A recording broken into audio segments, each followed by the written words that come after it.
Hello students, आपका स्वागत है। आज का हमारा टॉपिक है एक चर का द्विघात समीकरण, जिसे कि हम वर्ग समीकरण या क्वाड्रेटिक इक्वेशन कहते हैं। तो ये समीकरण की संरचना कैसे होती है देखते हैं। यहाँ पर एक समीकरण हम देख रहे हैं ax² + bx + c = 0। इसमें चर राशि x है तथा a, b और c वास्तविक संख्याएं हैं। यहाँ हम चर राशि के घात की बात करें तो चर राशि की अधिकतम घात हमें 2 दिखाई दे रही है कि ऐसा समीकरण जिसमें चर राशि की अधिकतम घात 2 होती है उसे हम वर्ग समीकरण या क्वाड्रेटिक इक्वेशन कहते हैं। अब यहाँ पे a जो है वो 0 के बराबर नहीं होना चाहिए। एग्जाम्पल लेते हैं 4x² + 5x + 9 = 0। क्या ये क्वाड्रेटिक इक्वेशन है? तो देखिए यहाँ पर x की अधिकतम घात 2 आई हुई है, इसलिए ये क्वाड्रेटिक इक्वेशन होगा। हम और एक एग्जाम्पल लेते हैं 2x + 1/x = 7। अब यहाँ पर इक्वेशन में हम देखते हैं, अब हमें समझ में नहीं आ रहा है कि क्या ये वर्ग समीकरण है या नहीं है, क्योंकि यहाँ पे बटे में x आया हुआ है। तो सबसे पहला काम है कि आप इस तरीके का अगर इक्वेशन आता है तब आप इसे सॉल्व करेंगे कि ये वर्ग समीकरण है या नहीं है। तो इसके लिए देखिए, इसके बटे में कुछ नहीं है तो 1 और यहाँ पर भी 1। हम इसे सॉल्व करते हैं तो इन दोनों का लघुत्तम x हो जाएगा, ये इसके साथ मल्टीप्लाई हो जाएगा तो 2x² + 1 और 1 का मल्टीप्लीकेशन 1 = 7/1। क्रॉस मल्टीप्लाई करें तो यहाँ से ये 1 इसके साथ मल्टीप्लाई हो जाएगा 2x² + 1 के साथ, यही रहेगा = 7x। पक्षांतर करें या फिर यहाँ से हम देख सकते हैं 2x² - 7x + 1 = 0। तो आपको जो यहाँ इक्वेशन दिया हुआ था तो अभी हमें ये नहीं समझ में आ रहा था कि ये वर्ग समीकरण है या नहीं है। तो कभी इस टाइप का जब इक्वेशन आएगा तो थोड़ा उसे हमें सॉल्व करके देखना है और उसके बाद हम यहाँ पहचानते हैं कि चर राशि की घात क्या है। तो देखिए यहाँ पे चर राशि की जो अधिकतम घात है 2, इस कारण से हम इसे क्या कहेंगे कि ये वर्ग समीकरण है। यहाँ पे कुछ एग्जांपल्स ले रहे हैं, जैसे यहाँ पे थर्ड हमने एग्जांपल लिया हुआ है x + 5 = 7। इक्वेशन है क्योंकि यहाँ पर इक्वल का साइन है। अब इस इक्वेशन में x की जो मैक्सिमम घात है तो यहाँ पर x की मैक्सिमम घात में 1 आ रही है, इस कारण से ये जो है वर्ग समीकरण नहीं होगा, तो ये वर्ग समीकरण नहीं है। हम फोर्थ एग्जांपल देखते हैं x² - 10x = 0। हम x की घात चर राशि की घात पहचानते हैं, तो चर राशि की घात यहाँ 2 है और यहाँ पे चर राशि की घात हमें कुछ भी नहीं दिखाई दे रहा, मतलब 1 है। अब इसमें क्योंकि चर राशि की घात 2 है, इसका मतलब यह वर्ग समीकरण होगा। फिफ्थ एग्जांपल लें x - 8 = 0। अब देखिए यहाँ भी हमें समझ में नहीं आ रहा है कि ये इक्वेशन कैसे बन रहा है। तो जब इस टाइप की कंडीशन आ रही है तो आप थोड़ा सा उसे सॉल्व करेंगे। यहाँ ब्रैकेट है, ब्रैकेट का मतलब होता है मल्टीप्लाई। तो अब इस x का x - 8 के साथ आपको मल्टीप्लिकेशन करना है, तो आप ब्रैकेट ओपन करेंगे तो इस x का x से मल्टीप्लाई हो जाएगा तो x की पावर 2 माइनस इस x का 8 के साथ मल्टीप्लाई होने जा रहा है 8x = 0। अब हमारा इक्वेशन ऐसे चेंज हो चुका है। अब इस इक्वेशन में देखिए x की पावर कितनी है, तो यहाँ हमें x की पावर 2 दिखाई दे रहा है। इसका मतलब हम कह सकते हैं कि x - 8 जो है वो वर्ग समीकरण होगा। तो इस तरीके से आप अपने बुक में और भी एग्जांपल्स दिए हुए हैं, जिसे देख करके आप पहचान सकते हैं कि वर्ग समीकरण कौन सा है और कौन सा वर्ग समीकरण नहीं है। वर्ग समीकरण के मूल ज्ञात करना। वर्ग समीकरण के मूल आपके कोर्स में 3 तरीके से ज्ञात करने का मेथड दिया हुआ है: गुणनखंड विधि, पूर्ण वर्ग विधि और सूत्र विधि, जिसको सीधाचार्य सूत्र भी कहते हैं। सबसे पहले हम समझते हैं गुणनखंड विधि। तो गुणनखंड विधि को समझने के लिए हम एक एग्जांपल लेते हैं x² - 5x + 6 = 0। इसकी कार्यविधि क्या है? आप x की घात 2 के गुणक और अचर पद को आपस में पहले गुणा करेंगे। गुणा करने से जैसे यहाँ पर आ रहा है 6 आ रहा है, इसके चिन्ह को भी आपको देखना है कि वो +6 आ रहा है या -6 आ रहा है। तो यहाँ देखिए इन दोनों को गुणा करने से आ रहा है +6। अब आपको करना क्या है, जो x का गुणांक है 5 है, इस 5 को आपको ऐसे दो संख्याओं में तोड़ना है कि जोड़ने से तो वो 5 रहेगा और गुणा करने से 6 रहेगा। तो आपको ऐसी दो संख्या चाहिए जिसको जोड़ने से 5 आता है। तो यहाँ हम देखते हैं 3 और 2, 3 और 2, इन दोनों को यदि हम जोड़ दें तो हमें 5 मिल जाएगा, और इन दोनों को यदि हम गुणा कर दें तो हमें 6 मिल जाएगा। यानी वो दो संख्याएं हैं 3 और 2। यहाँ हम संख्याएं पहचान लिए कि वो संख्याएं 3 और 2 हैं। लिखते हैं इसे x² माइनस 5 के बदले में हम लिख सकते हैं 3 धन 2 x धन 6 बराबर 0। ब्रैकेट ओपन करें तो x² माइनस ये 3x हो जाएगा, plus minus minus 2x plus 6 equal to 0। यहाँ तक हम पहुंच चुके हैं। अब देखिए इसके बाद में आपको करना क्या है, दो दो की जोड़ी बनानी है। पहले 2 की जोड़ी, फिर उसके बाद में 2 की जोड़ी बनाते हैं। अब पहले वाली जोड़ी से आपको कुछ कॉमन निकालना है, जो भी है वो कॉमन दे सकता है। ये x की पावर 2 है और यहाँ पे सिर्फ एक बार x है, तो दोनों से हम एक बार x को कॉमन निकाल लें। तो अब x² में से x निकल चुका है, तो इसके पास और एक बार x बचा हुआ है, ये ब्रैकेट में लिख लेते हैं। फिर माइनस सेकेंड स्टेप के पास चलते हैं। सेकेंड स्टेप से हमने x कॉमन निकाल लिया है, तो अब इसके पास सिर्फ बचा हुआ है 3, पहला ब्रैकेट क्लोज। फिर माइनस का साइन है, तो माइनस का साइन दे दिए। अब इन दोनों के पास देखें, ये दोनों क्या दे सकते हैं कॉमन में, तो ये 2 है और ये 6 है, तो दोनों ही 2 से भाग चले जाते हैं, तो दोनों से हम 2 को बाहर निकाल लें। x ये नहीं दे सकेंगे क्योंकि इसके पास x है और यहाँ पर x नहीं है, तो यहाँ से हम 2 कॉमन निकाल दें, तो यहाँ पर सिर्फ बचेगा x माइनस 6 में से 2 कॉमन निकाल रहे हैं, तो यहाँ ध्यान देना है कि ये हम भाग दे के बाहर निकालते हैं, है ना। तो 6 को यदि 2 से भाग देते हैं तो 3 आता है, तो इसलिए यहाँ पर बचेगा 3। अच्छा, यहाँ पे जो माइनस का साइन है वो कैसे चेंज हुआ है, तो आप ध्यान रखेंगे जब कभी भी ब्रैकेट के सामने माइनस का साइन है तो आप ब्रैकेट जब लगाएंगे तो अंदर का चिन्ह बदल जाएगा। यहाँ पे यदि प्लस का साइन होता तो अंदर का चिन्ह वही रहेगा, ठीक है। तो अब यहाँ पे देखिए 2 के सामने माइनस था, तो इसलिए जब हम यहाँ पे ब्रैकेट यूज कर रहे हैं तो ये प्लस जो है वो चेंज हो जाएगा माइनस में, ये माइनस होता तो वो चेंज हो जाता प्लस में। अब इक्वल टू 0। देखिए यहाँ पे ये 2 पद आपको मिल चुके हैं, ये पहला पद है और ये दूसरा पद है। इन दोनों पद में क्या चीज है जो कॉमन आ रही है, तो दोनों ही के पास x माइनस 3 है, तो दोनों ही पदों से हम x माइनस 3 को कॉमन निकाल लें। यहाँ से x माइनस 3 निकाल चुके हैं, तो इसके पास बचा है x, तो दूसरा ब्रैकेट लगाते हैं, पहले से बचा है x। सेकेंड वाले में से हम x माइनस 3 कॉमन निकाल चुके हैं, तब इसके पास बचा है -2 इक्वल टू 0। यहाँ पे हम देख सकते हैं हमारा इक्वेशन इस फॉर्म में दिया हुआ था, वो यहाँ इस तरीके से चेंज हो चुका है। यानी अब ये 2 पद है, लेकिन दोनों पदों के बीच में गुणा का निशान आया हुआ है, इसका मतलब है ये इसका गुणनखंड हमें प्राप्त हो चुका है। अब इस गुणनखंड से हम मूल कैसे ज्ञात करें, तो गुणनखंड से मूल ज्ञात करने के लिए देखिए आपको एक चीज मालूम होगा कि यदि 2 संख्याएं हैं और 2 संख्याओं को गुणा करने से यदि 0 आता है, तो इसका मतलब है उसमें से कम एक संख्या को 0 होना पड़ेगा। मान लीजिए आप 5 है, 5 के साथ यदि 0 को मल्टीप्लाई करोगे तो 0 आ सकता है। 0 है, उसके साथ अगर आपने 3 का मल्टीप्लाई किया तो 0 आ सकता है, या 0 के साथ आप 0 का मल्टीप्लाई करेंगे तो 0 आ सकता है। इसके अलावा कोई ऐसी कंडीशन नहीं है कि दोनों संख्याओं में से दोनों ही 0 ना हो, लेकिन उसका गुणनफल 0 आ जाए, है ना। तो इस तरीके से हम यहाँ देख रहे हैं ये 2 पद आपको मिल रहे हैं और दोनों के बीच में मल्टीप्लिकेशन का निशान है, तो दोनों का गुणा 0 के बराबर है। इसका मतलब है कम से कम एक संख्या तो इसकी 0 होनी ही चाहिए, तभी उसका गुणा 0 हो सकता है। हो सकता है कि x माइनस 3 की वैल्यू 0 होगा, या ये हो सकता है कि x माइनस 2 की वैल्यू 0 होगा। यदि x माइनस 3 की वैल्यू 0 होती है, तब इस कंडीशन में x की वैल्यू निकालें तो ये -3 उधर पक्षांतर होकर के बन जाएगा +3। और यदि सेकेंड x माइनस 2 की वैल्यू अगर 0 हो जाती है तो x की वैल्यू हो सकती है यहाँ पर -2, पक्षांतर हुआ तो +2। तो इस तरीके से x की 2 वैल्यूज आ रही हैं 3 एंड 2। ये 2 वैल्यूज इस वर्ग समीकरण के मूल कहलाते हैं। अब हम और एक एग्जांपल लेते हैं जिससे गुणनखंड विधि से सॉल्व करेंगे। क्वेश्चन है 6x² plus 7x plus 2 equal to 0।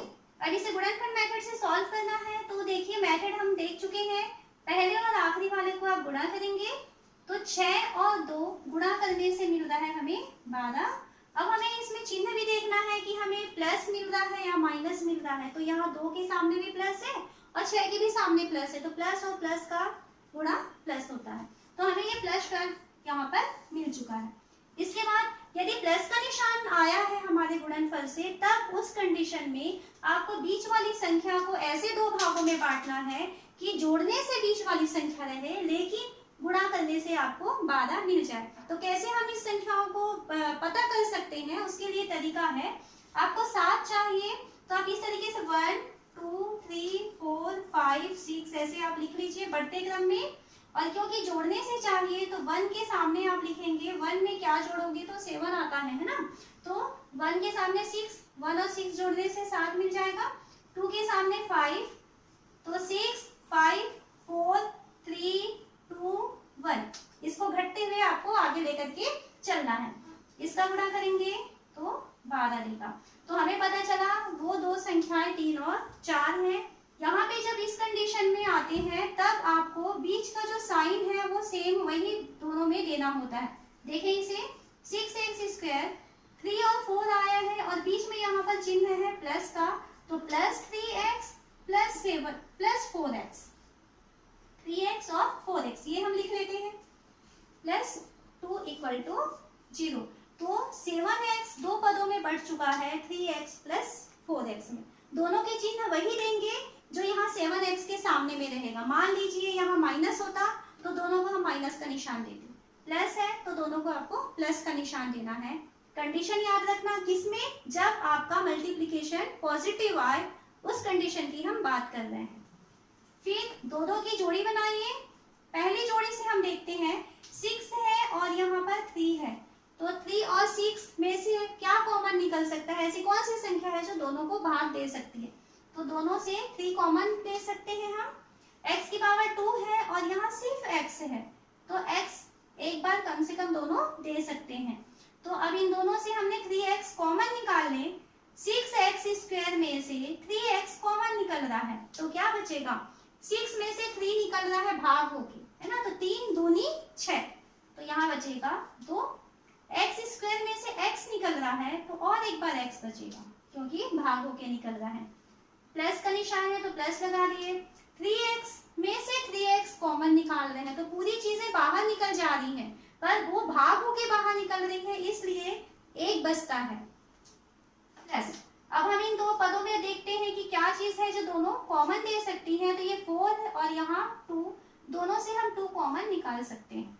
तो 4 में से 2 भाग दे के बाहर निकालना है तो 2 बचा। x प्लस, क्योंकि बाहर में प्लस का साइन है इसलिए अंतर का चिन्ह नहीं बदलेगा, तो प्लस 2 निकल चुका है तो यहाँ बचा 1 इक्वल टू 0। अब देखिए आपके पास दो पद बचे हैं, इन दोनों पदों में हम देखते हैं क्या है जो कॉमन है। तो 2x प्लस 1 इसके पास भी है, 2x प्लस 1 यहाँ भी है, तो दोनों से 2x प्लस 1 हम कॉमन निकाल ले। पहले वाले से बच जाएगा 3x, पहला खत्म। सेकेंड प्लस का निशान है, प्लस लगा दिए। सेकेंड से ये निकल चुका है 2x प्लस 1, तो अब इसके पास बचा हुआ है 2 इक्वल टू 0। गुणनखंड में हम तोड़ चुके, अब यहाँ से हम मूल ज्ञात करना चाहते हैं। अब ये दो गुणनखंड है, इन दोनों संख्याओं का गुणा 0 के बराबर है, इसका मतलब है कि कम से कम एक संख्या तो 0 यहाँ पर होनी ही चाहिए। तो हो सकता है कि 2x प्लस 1 की वैल्यू 0 हो, या हो सकता है कि 3x प्लस 2 की वैल्यू 0 हो। यदि 2x प्लस 1 की 0 होती है, उस कंडीशन में हमें x की वैल्यू निकालनी है, तो पहले यहाँ पक्षांतर करें। 2x इक्वल टू 1 को यहाँ से पक्षांतर करके ले जाए तो -1 होके गया, हमें तो सिर्फ x की वैल्यू चाहिए, तो x इक्वल टू -1, 2 मल्टीप्लाई है, पक्षांतर करेंगे तो डिवाइड हो गया, तो इस तरीके से हमें x की वैल्यू मिल रहा है -1/2। ये एक मूल है इसका। सेकेंड, हम 3x प्लस 2 इक्वल टू 0 से x की वैल्यू फाइंड करना चाहते हैं, तब यहाँ से देखिए ये 3x तो बचा है, यहाँ प्लस 2 है, पक्षांतर होगा तो -2 होकर के उधर चला गया। x की वैल्यू चाहिए तो x इक्वल टू -2/3, क्योंकि 3 मल्टीप्लाई था, पक्षांतर हुआ तो डिवाइड में चला गया, तो सेकेंड मूल है यहाँ पर x इक्वल टू -2/3। अब हम सेकेंड टाइप का क्वेश्चन लेते हैं। 5x² plus 3x minus 2 equal to 0। Steps वही है, आप शुरू और आखिरी वाले पद को गुणा करेंगे। गुणा करने से देखिए यहाँ पर आपको क्या मिल रहा है, ये -5 है और ये -2 है, दोनों गुणा करेंगे तो हमें मिल रहा है -10।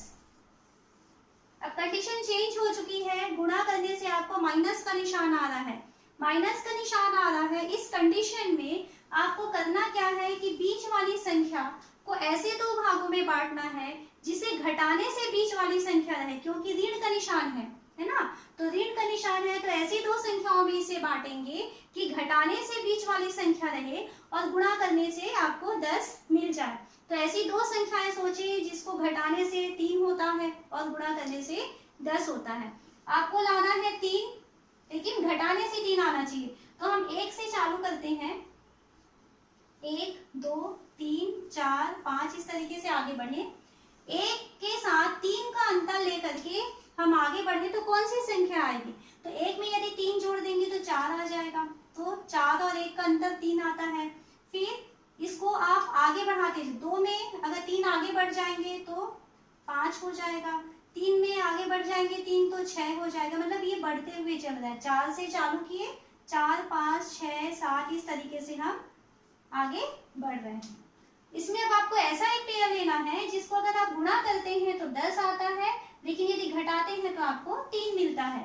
5 और 2 का गुणा करें तो 10 है ना, हमें तो 10 चाहिए था, तो वो संख्या है 5 और 2 जिसे गुणा करने से हमें 10 मिल जाएगा और इसे आपस में यदि घटाएंगे तो हमको 3 मिल जाएगा। अब हमारे पास देखिए दो संख्याएं मिल चुकी हैं, 2 और 5। अब इसमें चिन्हों का निर्धारण करना है। 3 के सामने धन का निशान है, तो धन का निशान है, इसका मतलब है जो बड़ी संख्या है उसे आप धन का साइन देंगे, तो ये 5 धन में रहेगा और ये ऋण में रहेगा। दोनों के चिन्ह यहाँ पर अलग देने होते हैं। फर्स्ट कंडीशन जब हम देखे थे, जब मल्टीप्लिकेशन पॉजिटिव आया था तब दोनों के चिन्ह आपको समान देने थे जो यहाँ रहता था। सेकेंड कंडीशन जब यहाँ निगेटिव आता है तब आपको दोनों के चिन्ह अलग देने होते हैं। कैसे देने होगा, तो जो बीच का साइन रहेगा वो बड़ी वाली संख्या को मिलता है। तो ये 5x² minus 2x plus 5x minus 2 equal to 0। दो का पेयर बनाते हैं। पहले पेयर से हम क्या कॉमन ले सकते हैं, तो यहाँ दोनों ये 5 है और ये 2 है, कुछ भी कॉमन नहीं देंगे। ये x² और x दोनों से हम x कॉमन निकाल सकते हैं, तो यहाँ फर्स्ट में बचेगा 5x माइनस सेकेंड वाले से x निकल चुका है तो इसके पास सिर्फ 2 बचा हुआ है, तो -2। सेकेंड वाले के पास जाते हैं तो सेकेंड वाले के सामने में प्लस का निशान है, तो प्लस का निशान लिख लिए।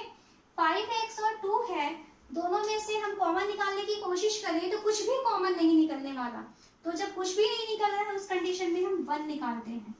ठीक है, अब 1 निकालने से कोई फर्क नहीं पड़ेगा, ये 5x माइनस 2 ही रहेगा इक्वल टू 0। अब देखिए दो पदों में ये बढ़ चुका है, इन दोनों में आप देखेंगे तो आपको दिख रहा है 5x माइनस 2 और यहाँ पर भी 5x माइनस 2 दोनों कॉमन है, तो 5x माइनस 2 कॉमन निकाल लें। पहले वाले से बचेगा इसके पास x, ये बच गया है तो लिख लिए। फिर प्लस का निशान दे करके सेकेंड के पास गए तो ये निकल चुका है, इसके पास बच गया है 1, तो 1 को लिख लिए इक्वल टू 0। ये गुणनखंड में चेंज हो चुका। अब देखिए इन दोनों का गुणा शून्य के बराबर आ रहा है, इसका मतलब है या तो 5x माइनस 2 की वैल्यू 0 है या x प्लस 1 की वैल्यू 0 है। यदि 5x माइनस 2 की वैल्यू 0 है तब उस कंडीशन में 5x की वैल्यू हो जाएगी +2, -2 को पक्षांतर किए और x की वैल्यू निकालना है तो ये हो जाएगा 2/5। सेकेंड यदि x प्लस 1 की वैल्यू 0 है तो इस कंडीशन में हो जाएगी x की वैल्यू -1। तो हमें x के दो मान मिल रहे हैं 2/5 और -1, तो ये दोनों मान इस वर्ग समीकरण के मूल कहलाते हैं। 9x² minus 3x minus 2 equal to 0। Process क्या है, शुरू और आखिरी वाले को गुणा करें, 9 और ऋण 2 दिख रहे हैं ना, तो इन दोनों को गुणा करेंगे तो आपको यहाँ पे क्या मिलेगा, माइनस में आ रहा है 18। क्योंकि आपका चिन्ह यहाँ पे माइनस आ गया है तब आपको ऐसी दो संख्याएं चाहिए जिसको घटाने से तो 3 आता है और गुणा करने से 18 आता है। ऐसी दो संख्याएं हम सोचने वाले हैं, तो हम 1 से ही चालू करें। 1 2 3 4 5 6 हमें घटाने से 3 चाहिए, तो 1 में 3 आप आगे बढ़ जाए तो 4 से चालू हो जाएगा वो, है ना, इन दोनों का अंतर 3 आ गया।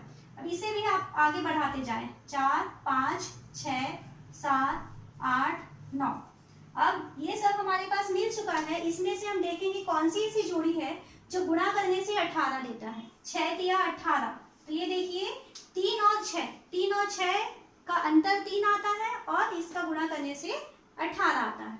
तो हमें संख्याएं मिल चुकी हैं 3 और 6। अब क्योंकि हमें इसका चिन्ह निर्धारण करना है, तो यहाँ पर देखिए 3 के सामने में माइनस का निशान है, इसका मतलब बड़ी वाली संख्या को आपको माइनस का चिन्ह देना है। तो ये 6 को माइनस मिलेगा, तो इसको प्लस का साइन मिल गया। अब आप इसमें आगे बढ़े, तो ये है 9x स्क्वायर प्लस 3x, फिर माइनस 6x, x यहाँ से आया हुआ है, -2 इक्वल टू 0। पहले और दूसरे पद को लेते हैं, तीसरे और चौथे पद को लेते हैं। यहाँ से हम कॉमन निकाले तो ये 9 है और ये 3 है, तो दोनों से 3 कॉमन निकल सकता है। ये x स्क्वायर है और ये x है, तो दोनों से x कॉमन निकलेगा।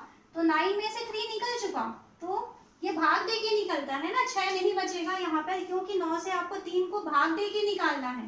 तो 3 तिया 9 होता है, इसलिए यहाँ पे 3 बचा। x स्क्वायर में से x निकला है, तो और एक बार x बचा हुआ है, प्लस 3x में से 3x निकल चुका, तो इसके पास कुछ भी नहीं बचा है, मतलब 1 बचा।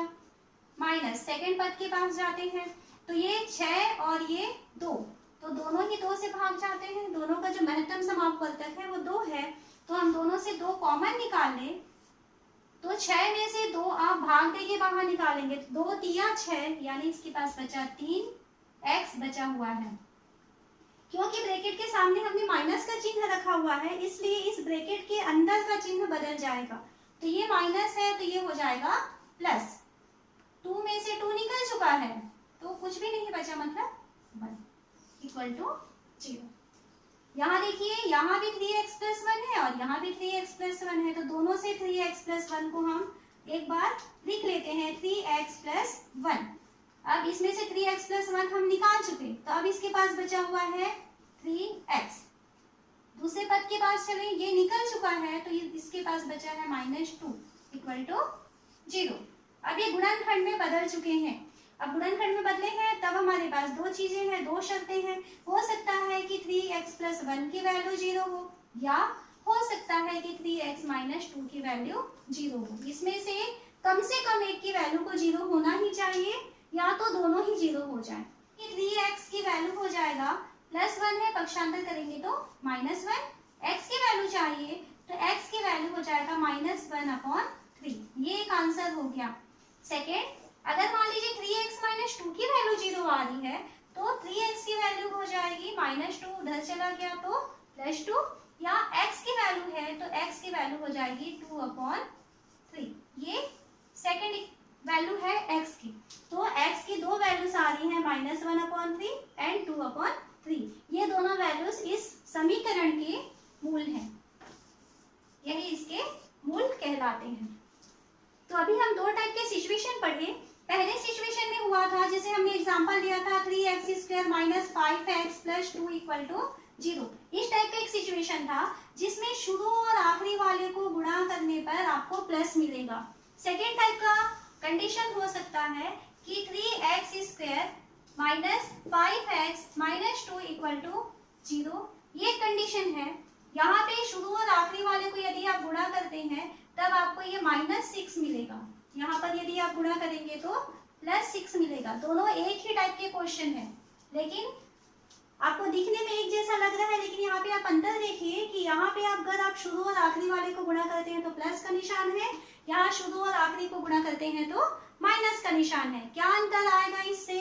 अगर मान लीजिए इसको गुणा करने से प्लस आ रहा है, तब उस कंडीशन में आपको ऐसी 2 संख्याएं सोचनी है जिसको जोड़ने से 5 मिलेगा। यदि गुणा करने से माइनस आ रहा है, तब उस कंडीशन में आपको ऐसी 2 संख्याएं सोचनी है जिसको घटाने से 5 आएगा। अब देखिए, इन दोनों क्वेश्चन हम कंपेयर करके बनाते हैं। ये 3x स्क्वायर माइनस ऐसी 2 संख्याएं जिसे जोड़ने से 5 है, गुणा करने से 6 है, तो वो संख्याएं हैं 3 और 2।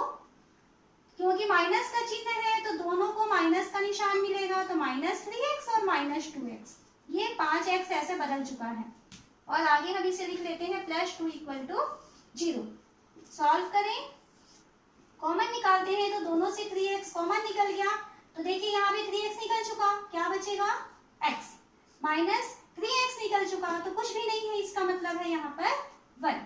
माइनस का साइन दें, इन दोनों से हम निकाल सकते हैं 2, तो यहाँ पर बचेगा x, क्योंकि माइनस का साइन निकला हुआ है बाहर में, तो चिन्ह बदल जाएगा, माइनस कुछ भी नहीं बचा, मतलब 1 = 0। दोनों के पास x - 1 कॉमन निकला, x - 1 कॉमन निकाल दिए। अब इसके पास बच गया है 3x माइनस इसके पास बच गया है 2 = 0, और इसके आगे हम इसको सॉल्व कर सकते हैं। इस वाले क्वेश्चन में देखिए, आपको जब शुरू और आखिरी वाले को मल्टीप्लाई कर रहे हैं तब आपको माइनस का साइन आ रहा है, तब आप ऐसी दो संख्याएं लेना चाहते हैं जिसको घटाने से 5 मिलता है और गुणा करने से 6 मिलता है। तो हमें ऐसी दो संख्याएं सोचनी है जिसका अंतर 5 होता है लेकिन गुणा 6 होता है। तो वो संख्याएं हो जाएंगी 1 और 6। 6 और 1 का अंतर 5 आ गया है ना, और इसको आपस में यदि गुणा करेंगे तो 6 हो जाएगा। फिर हम बीच वाले का साइन देखते हैं, कौन सा निशान है उसके पास, माइनस का निशान है, तो जो निशान या जो चिन्ह उसके पास है वो चिन्ह बड़े वाली संख्या को मिल जाएगा और छोटी वाली संख्या को उसका ऑपोजिट चिन्ह मिल जाएगा। अब ये बन चुका है 3x² + 1x, या सिर्फ x लिख सकते हैं इसे, और फिर -6x -2 = 0, तो ये 5x ऐसे बदल चुका है। अब दो का जोड़ी बनाए, पहली जोड़ी से कॉमन ले सकते हैं x, तो इसके पास बचेगा 3x + 1। सेकेंड जोड़ी से बाहर निकाल सकते हैं 2, तो यहाँ पर बच जाएगा 3x, क्योंकि बाहर माइनस का निशान है तो अंदर का चिन्ह बदल गया, तो +1 = 0। दोनों से ही हमने 3x + 1 कॉमन ले लेना है, तो 3x + 1 कॉमन ले लिए, इसके पास बचेगा x - 2। अब देखिए, ये दोनों क्वेश्चन देखने के बाद हमें जो है याद रखने वाली बात है कि इसका प्रोसेस कैसे करना है। आपको शुरू और आखिरी वाले को मल्टीप्लाई करना है, मल्टीप्लाई करने के बाद उसके चिन्ह देखने हैं। यदि चिन्ह पॉजिटिव आ रहा है उस कंडीशन में बीच वाली संख्या को ऐसे दो भागों में बांटेंगे कि जोड़ने से बीच वाली संख्या रहे लेकिन गुणा करने से ये संख्या मिल जाए। जब ऐसी दो संख्याएं आपको मिल जाएंगी तब दोनों के चिन्ह आपको समान देने हैं, और कौन से चिन्ह देने हैं, जो इसके पास रहेगा वो चिन्ह आपको दोनों को दे देना है। यदि मान लीजिए शुरू और आखिरी वाले को हम मल्टीप्लाई करते हैं और गुणनफल यदि निगेटिव आ जाता है तो उस कंडीशन में हम क्या करेंगे, ऐसी दो संख्याएं सोचेंगे जिसे घटाने पर बीच वाली संख्या हमें मिल जाती है। जैसे इस कंडीशन में 1 और 6 मिला था।